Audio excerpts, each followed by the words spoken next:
Hello and welcome to the presentation associated with the 2021 Street Improvement Program. My name is Brian Bachmeyer. I am the City Engineer for Oakdale, and joining me this afternoon is Todd Blank with Short Elliott Hendrickson. He is the project manager for the project. The purpose of this presentation is to review the need for our annual program, elements of a typical project, the process and policies associated with that project and program. Our annual program really has three objectives. One, it's safety. Two is to control maintenance costs. And three is to eliminate service barriers. Safety is important for bikers, walkers, and motorists that use our streets. Pavement condition is directly correlated to the safety of our streets. Control of maintenance costs. These neighborhoods that we've identified are spending a disproportionate share of our maintenance dollars maintaining those streets. In fact, those costs are increasing at an increasing rate every year, and patching is very inefficient. It costs 5 times more to patch a street than it does to pave a street. And the element service barrier, these neighborhoods are getting to the age where the pavement is becoming old and brittle, and as a result we're having to establish service restrictions in the spring of the year, limiting the weights of the vehicles that use the street to 5 tons or less.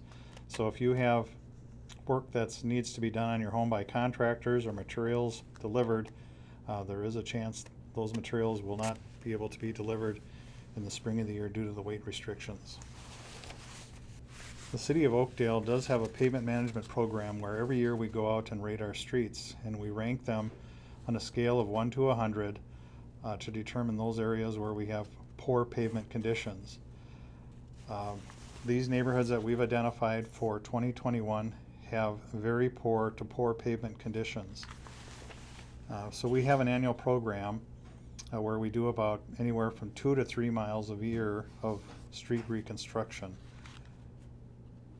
We have about 90 miles of city streets, so at 3 miles per year of streets, we're asking our streets to last close to 30 years. The streets in these neighborhoods are very close to the 30-year life of a typical street in Oakdale. Next, you'll see some pictures of a recent similar project that was done. And this first picture is taken on Helmo Avenue south of 50th Street. You'll see the existing asphalt pavement has really seen its service life. You'll see the expensive, inefficient patching that public works crews have had to do by hand, which Brian referred to. There's different colors of that patching because it's had to be done year after year to keep that road in service. The existing lighting is similar to this year's project area, where there are 30-foot tall steel poles with a shoebox fixture on the top. And these are incandescent lights, which are much less efficient than the current LED options. So in the next picture, at that same location after the project, you'll see brand new asphalt pavement in between the curb and gutter. And that's the main goal of this project, is to replace that old pavement section. There are some spot pieces on the existing curb and gutter that have been replaced, and there is a brand new city standard street light. So on the curb and gutter, we're not looking to replace every single piece that has a crack in it. We're after the more severely cracked pieces, or pieces that are settled so much that they're holding water, things that will start to affect the life of the street pavement. The street light that you see in this picture is the city's current standard for collector type streets and for commercial and industrial areas. So it's a 30-foot tall aluminum pole with a decorative pendant type fixture on the top.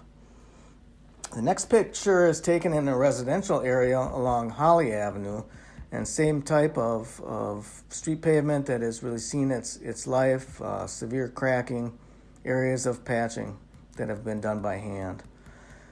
That same location after the project, again, the pavement replacement with brand new asphalt pavement, some pieces of curb that have been repaired, especially around the storm sewer catch basin structures, and the city's current standard street light for residential areas.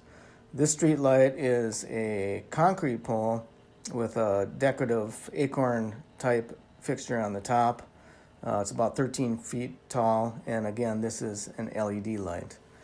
In the following pictures, you'll see representative areas of the proposed 2021 project. And again, many areas of severely cracked pavement that has had to be patched by hand. Again, very expensive and inefficient, and patched year after year to keep that street in life. So the pavement has really seen its service life. There are some areas where you can see there are some drainage issues, some curb and gutter which isn't conveying the water as well as it should, and some water standing on the pavement that affects the pavement life. So what are the proposed improvements? The proposed improvements are, like you saw in the pictures, replacing the asphalt pavement in between the curb and gutter, and then performing spot repairs on that curb and gutter. Up in the north residential area off of Heath Avenue, there is a trail connection to the Gateway Trail, and that trail pavement is proposed to be replaced. It's also an opportunity to perhaps raise the elevation a little bit in between the two storm pond wetland areas where there is some occasional flooding and the trail is underwater. We'll have some excess gravel from the street project, so we'll look at trying to raise that if possible. So before we replace that asphalt pavement, we want to make sure that all of the existing pipes underneath the street are in good condition. So the city is currently televising the storm sewer and sanitary sewer, and based on the results of that, there may be some spot repairs that have to be done. There's typically some fire hydrants and gate valves on the water main that are replaced with the project to bring them up to standard. Maybe some areas where there's been some operational problems in the past. There could be some sanitary sewer sealing of joints that needs to be done. That can be done underground without digging. But if there are any more severely settled or cracked pieces of pipes, those repairs will be made with this project before the new asphalt pavement is put in. We are looking at the entire storm sewer system. So we do want to hear if there's any problems with flooding during heavier rain events or any other issues that property owners are observing on the storm sewer system. So there will likely be some repairs to some of those storm sewer catch basins. If necessary, we can add some catch basins to provide some additional capacity if there are flooding issues. And just looking at just bringing that whole system up to standards. So the locations where the storm sewer empties out into ponds or takes water from one pond to another, we will be looking at those flared end aprons and doing some repairs on those. A lot of times the sediment has accumulated in there, so this is a chance to get back there, remove some of the trees that have grown up around the pipe, and to remove some of that sediment in the ponds. So another goal of the project is to have a uniform standard street lighting system at the end of the project. So the existing 30-foot steel shoebox lights will be replaced. You saw the two city standard street lights, one for the commercial and industrial areas, the 30-foot taller pole with the pendant light on it, and then the shorter 13-foot concrete pole with the acorn type light on it in the residential areas. And so the street lighting system will be entirely replaced with new wiring and new lights. In the residential neighborhood, we try to place those lights on lot lines every third lot, so it's about 240 feet spacing in between the lights. We'll look at the best location based on the existing private utilities that are in place in the boulevard to try to figure out where to put those lights. So they will not necessarily be in the same spot. We'll be looking also at the street signs and making sure that they meet standards for retro reflectivity so that they're bright enough and can be seen properly. So there will likely be some street signing replacement, street name signs, and then also the street signs, the stop signs and curb signs, speed limit signs, those types of things. And lastly, in addition to the city's pipes underground, there is also private utility pipes that are located underground in the project area. Some of these are in the streets, some of these are in the boulevard area. The city is in contact with the gas company, the electric company, phone and cable companies to make sure that they're aware of these proposed improvements and to ask them if they have any repairs or upgrades to do, that they plan for those so that they can be done with this project. So there will also be some private utility improvements done by those companies during this project.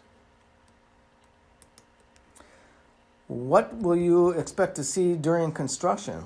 So during the construction process, the city will hire a contractor. The project will go out for bids, and the city is bound by law to hire the lowest responsible bidder. So we will have a prime contractor out there that has done similar type of work, and they will be the lowest bid. They will have a number of subcontractors to do some of the work. So one of the first things that will be done is the pavement will be reclaimed. So you'll see a big asphalt reclaiming machine with diamond teeth on it, and it'll come and it will reclaim that existing asphalt pavement and turn that into gravel. That gravel can be recycled or reused on the project if necessary. After that, the grading crew will come in and they'll remove the top 3.5 inches of gravel to make room for that new asphalt pavement section. At the same time, there will be another contractor a concrete subcontractor in to do the curb repairs. So the spot repairs on some of the most severely cracked or settled curb. Some of the existing curb to be replaced will be in front of driveways. In order to best match in, the contractor will need to remove a small portion and patch back in an area behind that curb on the existing driveway. In this case, the contractor will provide advance notice to the property owner so that arrangements can be made for parking while the concrete cures and gains strength. This usually takes approximately 1 week. There will be utility repairs, so there will be a pipe crew that will be hired, taking care of any needs on the city's sanitary sewer, water main, and storm sewer. And then also, as we mentioned, there'll be some private utility companies. So sometimes the gas company comes in and has to replace their gas system, or there might be some spot repairs on some of the cabinets or transformers. So there will be other crews in there doing that type of work. There'll be a street lighting crew, subcontractor, installing the new street lights and installing the new street light wiring system. After all of that work is done, then the first layer of asphalt will be paved. We call that the base course, and that will be paved. At that point, it will not be a gravel road anymore, but a paved roadway. After that pavement is installed, then the castings in the street will be adjusted to their final elevation, so the manholes and water valves will be brought up to their final grade. And then the boulevards can be restored, so anything that was disturbed with the street lighting or anything that is in back of some curb and gutter replacement, the city will be putting in new topsoil and sod in those areas. The private utilities are responsible for their own boulevard restoration, so any areas disturbed by the gas, electric, phone companies, they will be doing their own topsoil and grass restoration. A lot of times they use seeding for that instead of sod. After all of that is done, then the final layer of asphalt is paved, and at that point the project is complete. So during construction, access will be provided to all properties on a continuous basis However, if there is a piece of pipe right in front of a driveway that has to be replaced, or if the concrete driveway apron has to be replaced, then there will be a time that access into the driveway will not be possible. The contractor will provide notice ahead of time and alternative arrangements can be made. Mail delivery will continue throughout the project. But we do also want to hear from property owners on any events that you have planned. So if you have garage sales or graduations, open houses, any other events like that, you can notify us ahead of time and we'll work with the contractor to provide the best access and clean that up as much as possible before that event. The city has standard allowable working hours, so Monday through Friday, that is 7 a.m. to 7 p.m., and then on Saturdays, it's 9 a.m. to 5 p.m. Contractors don't always work Saturdays, but sometimes they need to stay on schedule. So no work is allowed outside of those hours unless it's an emergency. And then lastly, the city will have representatives out on site during the project. These will be resources for you, any issues, questions, problems that you have. And they're also out there making sure that the project is built properly and correctly. The project schedule. So we are currently sharing information with you on the proposed project, and we also want to hear back from you on anything that you're seeing. So again, any areas where there's flooding, areas of curb and gutter that you see that might need to be replaced, anything on the street lighting system, the trails, please share that information with us so that we can take that into account with these proposed improvements. So we are working now on a study, and then we will summarize that in a feasibility report that will be presented to the City Council on December 8th. At that point, if the City Council goes forward with the project, they will schedule the public hearings. So this is an important date, January 26th of 2021. So January 26th is the proposed public hearing and assessment hearing for the project. That is the chance for property owners to give testimony to the City Council on the improvements and then also on the funding and assessments for the project. So that is an important date that you should make note of. If the council goes forward after that, we will prepare the construction plans, bring those back to the council for review and approval in March. That will allow us to put the project out for bids and open bids and award a contract in April. And then we'll be ready with a contractor online to start construction in May. Usually when the frost gets out of the ground, that's when the contractor wants to start. So the entire project, it will likely begin in early May and then be done at the end of August. To help minimize disruption during the project, the city requires that the road can only be in a gravel condition for a maximum of 21 days. So after the contractor grinds up the existing pavement in any given area into gravel, then they have to pave the first layer of asphalt within 21 days. To accomplish this, the contractor will likely split the project into 2 or 3 smaller phases. The city does not identify these phases ahead of time, but lets the successful contractor decide how best and how most efficiently to do that. The estimated cost of this project is $3,670,000. The City of Oakdale will be financing approximately 58% of the total project, $2,140,000. The balance of it will be paid for through special assessments to the properties. And the assessments represent the cost to remove and replace asphalt on a minimum standard street based on $2,001. We do adjust the assessments on the front foot for curvilinear streets, cul-de-sacs. We do measure the width of the lot at the building setback. The assessment by state law cannot exceed the benefit to the property, which is determined to be the increase in market value before and after the project is completed. Typically, people do ask, well, I'm paying tax dollars, where are my tax dollars going? and why am I being assessed for these improvements. As an example, a $250,000 home pays approximately $890 to the city. Of that amount, about $140 goes to public works. Of that amount, about $45 goes to street maintenance. That includes plowing and patching. So you can see that these costs do not cover the total cost of the project, so we do need to assess.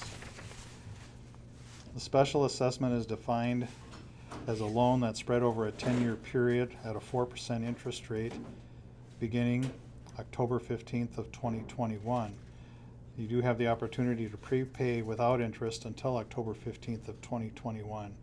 If you do nothing, it will be certified to your property taxes and collected over the next 10 years, with the first payment being made in May of 2022. There are hardship deferral applications that if you meet those criteria, you may be eligible for a hardship deferral. If that's the case, contact with our finance director would be advised. Great. Thank you for listening to this presentation. And again, if you have any questions, feel free to contact me directly. My contact information is as follows. Thank you.